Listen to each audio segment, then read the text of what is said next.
Hello friends, இன்றைக்கி நம்ம வீடியோவில் என்ன பார்க்க போகிறோம் அப்படின்னா, இன்டர்லாக் பிரிக்ஸ் யூஸ் பண்ணி காம்பவுண்ட் வால் கன்ஸ்ட்ரக்ஷன் பண்ணுறதுக்கு எவ்வளோ எஸ்டிமேட் ஆகுன்றதை நம்ம வந்து கால்குலேட் பண்ண போகிறோம். ஸோ இந்த இன்டர்லாக் பிரிக்ஸ் சைஸஸ் வந்து என்ன அவைலபிள் பார்த்திங்க அப்படின்னா, லென்த் வந்து 10 இன்ச் இல்லைனா 12 இன்ச் அவைலபிளாக இருக்குது. திக்னஸ் பார்த்திங்கன்னா 4 இன்ச்சு 6 இன்ச்சு கல் 8 இன்ச்சு கல் இருக்குது. ஹைட் உயரம் பார்த்திங்கன்னா 5 இன்ச்சு தான். ஸோ இது எப்படி இருக்கும் அப்படின்னா 10 இன்ச்சு கிராஸ் 4 இன்ச் கிராஸ் 5 இன்ச்சாக இருக்கலாம், இல்லைனா 10 inch cross 6 inch cross 5 inch R 10 cross 8 cross 5. So இந்த மாதிரி சைஸஸில் அவைலபிளாக இருக்கும். அப்படி இல்லைன்னா 12னா 12 into 4 into 5 inch, 12 into 6 into 5, 12 into 8 into 5, இந்த மாதிரி இன்ச்சஸில் வந்து இதோட சைஸ் வந்து அவைலபிளாக இருக்குது. ஸோ நார்மலாக பார்த்தீங்க அப்படின்னா இந்த 4 இன்ச் திக்னஸ் தான் நம்ம வந்து compound wall construction up to 5 feet ஹைட்டுக்கு நம்ம வந்து யூஸ் பண்ணுறோம். இந்த 6 இன்ச்சு 8 இன்ச்சு திக்னஸ் வந்து எப்போ யூஸ் பண்ணுறோன்னா காம்பவுண்ட் வாலோட ஹைட் வந்து 5 அடிக்கு அதிகமாக இருந்துச்சுன்னா நம்ம வந்து யூஸ் பண்ணுறோம்.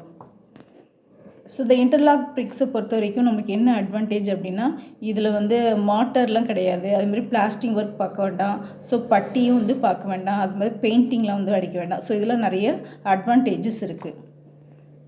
ஸோ காம்பவுண்ட் வால் கட்டுறதுக்கு பேசிக் என்னென்ன மெட்டீரியல்ஸ் ரெக்வயர்னு பார்த்திங்கன்னா, இன்டர்லாக்கிங் பிரிக்ஸு, அடுத்தது இந்த பாயிண்டிங் ஒர்க்குக்கு தேவையான மெட்டீரியல்ஸு, ஒயிட் வாஷ் பண்ணுறதுக்கு தேவையான மெட்டீரியல்ஸ் நம்மளுக்கு தேவையாக இருக்குது.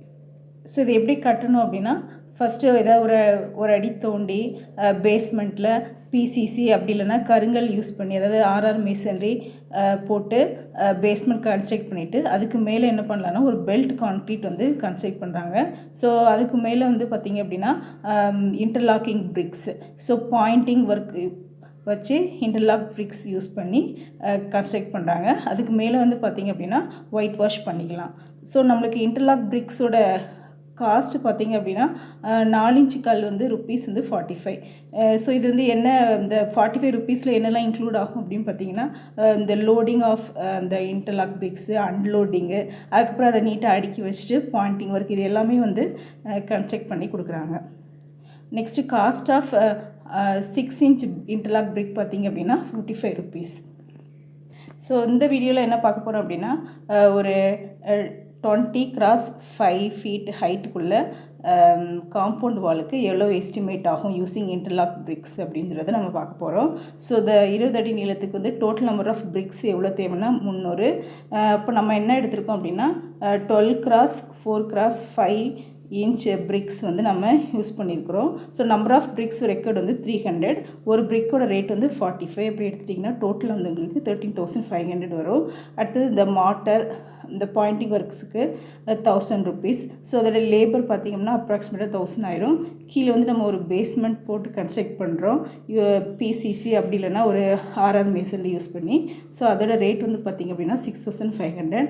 அதுக்கு மேலே வந்து நம்ம ஒரு பெல்ட் பீம் மாதிரி நம்ம போடுறோம், அதுக்கு வந்து 7000. அதுக்கு மேலே லாஸ்ட்டாக வந்து காம்பவுண்ட் வாலில் ஒயிட் வாஷ் பண்ணிங்க அப்படின்னா உங்களுக்கு 3000 ருப்பீஸ் ஆகும். ஸோ டோட்டலாக அப்ராக்சிமேட்டாக 32,000 ஆகும் ஃபார் 20 கிராஸ் 5 ஃபீட் உடைய காம்பவுண்ட் வால் கன்ஸ்ட்ரக்ட் பண்ணுறதுக்கு. That's all. Thank you for watching.